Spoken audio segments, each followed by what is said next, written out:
सरकार आता अत्याधुनिक स्वरूपाचं नवीन नागपूर बनवणार असल्याची माहिती चंद्रशेखर बावनकुळेंनी दिली आहे। नवीन नागपूर बसवण्याचा निर्णय राज्य शासनाने घेतलाय, त्याला मुख्यमंत्री देवेंद्र फडणवीसांनीही मान्यता दिली आहे। केंद्रीय मंत्री नितीन गडकरी, मुख्यमंत्री देवेंद्र फडणवीस आणि NMRDAच्या संकल्पनेतून हा प्रकल्प तयार करण्यात येणार असल्याची माहिती चंद्रशेखर बावनकुळेंनी दिली आहे।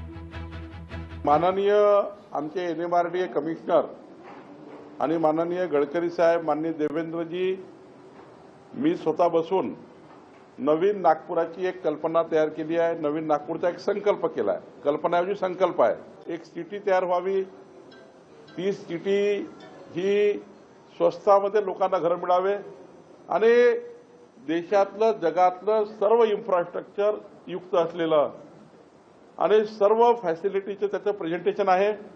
मी पुढच्या आठवड्यात आपल्याला प्रेझेंटेशन करेल, पण एक चांगला प्लॅन आम्ही तयार केलेला आहे आणि एक नवं नागपूर ज्यातनं आपल्या सर्वांना या ठिकाणी या उपराजधानीला शोभेसं नवं नागपूर बसेल अशी व्यवस्था आम्ही करतोय।